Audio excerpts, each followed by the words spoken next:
Ano meron sa cereales? Siyempre, posisyon eh. Oh, 3. Pwede madala ng bell. Oo, magdala kay Ben. 2. Dalawang Ben. Yun ang maganda.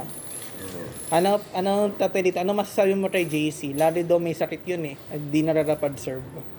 Di huwag na mag-serve. Di na siya pupunta. Ba't may May- sakit palagi? Hindi siya marunong madala rin ng katawan niya eh. Bakit? Lalo nagpupuyat.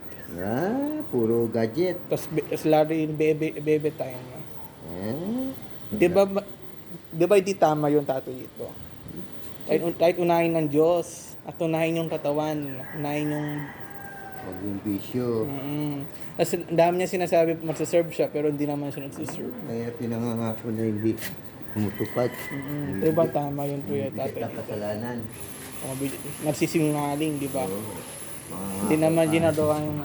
Ayaw mo ba? Ay, Mangangako ka, hindi mo. tama yung tatay dito.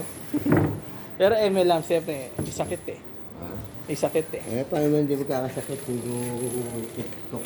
Oo, TikTok. Puro Di ba nung ano, panahon nyo, tatay dito, walang TikTok? Walang cellphone. Walang cell, walang gadget. Wala. Anong ginagawa? Kaya puro laro lang kami. Basketball, football. Oo, sa probinsya. Diyan, sa Maynila. Di nung Maynila pa noon, malaki pa lupa noon, maraming ano, Maluluwag pa noon. maluluwag. Di masikip na ngayon. Ngayon, masigit na, puro bahay na. Dati, marami kami laruan. Ngayon Sa puro... gabi, nagtataguan kami. Babasong preso, na sisingin. Ayan, hindi nyo na alam yung mga larong yun. Si Tita Terry po, ano din kalaro mo rin siya ng bata kayo. Ay, hindi. Magkalayo kami. Kayo. Kailan po tayo nagkita nun? Si Tita. Sister. Ako yun. Ano pala, tatay dito nung January 31 daw, may pinost si Ate Maria na survivor ka daw. Oo. Ano nangyari doon? Lumubog ang barko.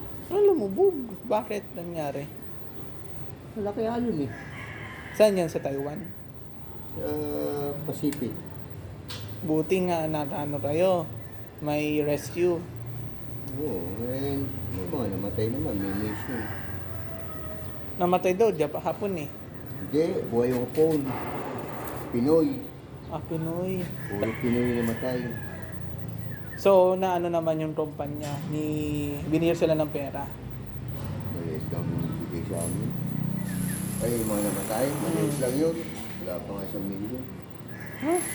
Maliit pa insurance yun. Ngayon, malaki na. Ano eh, nung after na rescue, anong ginawa nyo po? Pagpatuloy nyo yung persiman nyo. Trabaho ko. Ano po ba ginagawa nyo sa seaman? Ha? Ano ba ginagawa nyo sa barko? Hinako mo. Engineer ako. Kaya dito sa simbahan, ano po kayo, marunong po kayo sa mga mechanical. Kasi lahat ng trabaho, electrician, mekaniko, lahat ng ano. Ano po pinakamalaking yung barko sinakyan? Ha? Malaki. Cruise ship? Cruise ship, maliliit lang. Yung barkong pang ano talaga, pang container. Bag, container, cargo. Cargo yung malalaki yan. Barko pandigma. Hindi mo napasindahan. Mga marine na. Pero nung na-rescue siya, anong ginamit na barko? Container. Hindi Coast Guard. Ganun. Hindi tayo ng Coast Guard, wala kang alin. Wala kang nakalap. Ano yung bagyo nun? May bagyo. Wala, sama na pa na.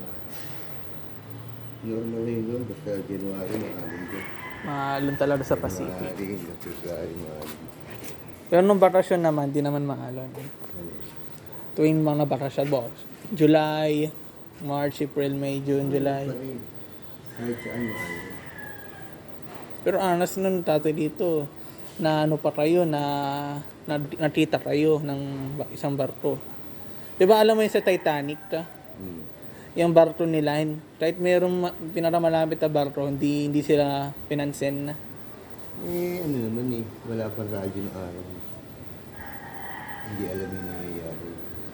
Ngayon high-tech na po eh. Marami na kung puro Pindutin mo lang yung automatic yun, SOS. Yun, SOS. Sa military pa lang eh.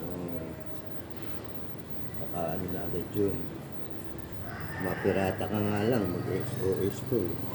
Ay, ngayon pa rin po tatay dito, may pirata pa rin Ay, ngayon. hindi na wala pirata. You know. Singapore, Africa, Indian Ocean, Paramin talaga may pirata doon. kahit saan lugar. Takatakot na.